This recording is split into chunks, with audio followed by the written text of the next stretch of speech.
at virtual relationships in social media, which is for your paper 3 relationships topic, and you need to be aware about self-disclosure and absence of gating as 2 explanations of how virtual relationships develop or the features of virtual relationships in social media.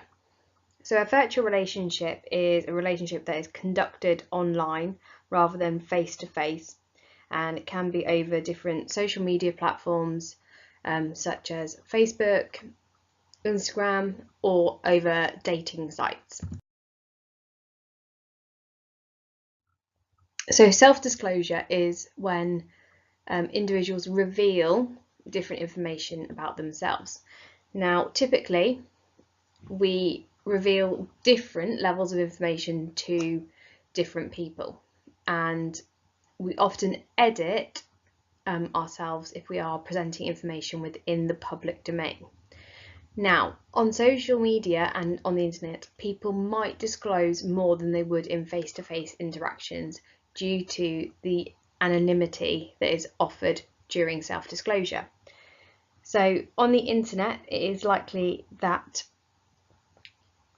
we will have less risk of being rejected by the person that we are self-disclosing to, and therefore less likely to have disapproval. Also, because they are a stranger, they are unlikely to know people within our circle of friends or family, therefore confidentiality is less of an issue. So self-disclosure is more likely to happen on social media due to the anonymity that there is within revealing that information. Now, absence of gating are features that would normally happen in face-to-face relationships or face-to-face communication. So they could be personal factors or physical factors that prevent people from communicating. So because we use features available to categorize potential partners before we make a decision about whether we'd like to end up in a relationship with that person or not, and because there is an absence of those, it means that there are more opportunities for people that are shy or less socially skilled or less attractive to form relationships online than they might do in face-to-face encounters. So if we were to look at a past paper question that there has been, okay, so far there's only been a 4 marker. So Maria has lots of friends on Facebook and spends most of her time in her bedroom chatting on internet sites. Explain how Maria's self-disclosure during her use of social media might differ from her self-disclosure in face-to-face encounters. So we're going to talk about the idea that she will probably disclose more personal information on Facebook than she would in face-to-face interaction and communication, because there's less inhibition there due to particularly if she's disclosing information to strangers. She might disclose information sooner than she would normally in a real life situation, because she doesn't have that issue of being rejected by the person, and equally there isn't that issue of confidentiality, i.e. they might not know her friends and family. So therefore she's more likely to disclose more personal information over the internet than what she would do in a real life situation. However, if those friends are people that she does know in real life and do have access to her social network in real life, then it's likely that she wouldn't disclose as much information to those due to the fact that anonymity isn't as high in that situation. So if we were to look at some evaluation points, we do have some supporting evidence. So there is evidence that lonely and socially anxious people are able to express their true selves on social media than they are in real life. And of those relationships that started online, 70% had survived for more than 2 years.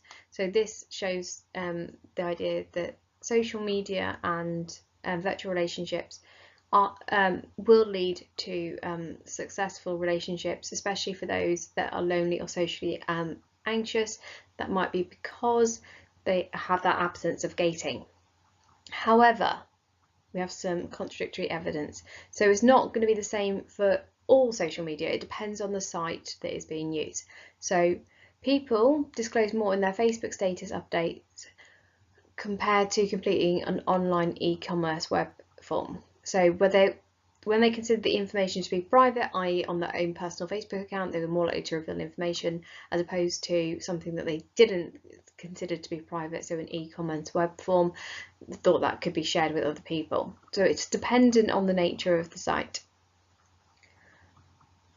We have other explanations, so there might be a biological basis. So researchers found that an increased activity in associated in certain brain regions that are associated with rewards. So they were activated when people talked about themselves on social media. So this could explain that actually there's a biological aspect of self-disclosure on the internet, and it might not be down to absence of gating or the anonymity. It could be that actually there's biological basis that increases this addictive behaviour. It is useful.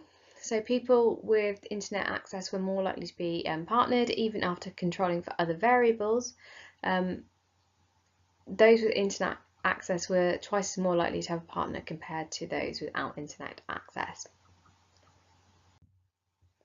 So if we were to look at a 16-mark style question, you could get asked something that would be describe and evaluate research into virtual relationships on social media. So remember, the word research can mean theories and explanations. So it doesn't have to be a research study. So if you saw this question and thought, oh my word, I don't know an actual study, that's fine. You can talk about self-disclosure for your first AO1 paragraph. So the idea that anonymity means that people will disclose more on virtual media accounts, on social media accounts, because they don't have that fear of being rejected. The person isn't going to know their family and friends, so there's no confidentiality issue, etc. You could then talk about absence of gating for your second AO1 paragraph. So the idea that we don't have those barriers that might prevent us having face-to-face communication, such as being socially awkward or being socially shy, being maybe not as physically attractive. So they're all gone when we communicate over social media. Then you would go into your 2 to 3 evaluation points depending on how well you do them.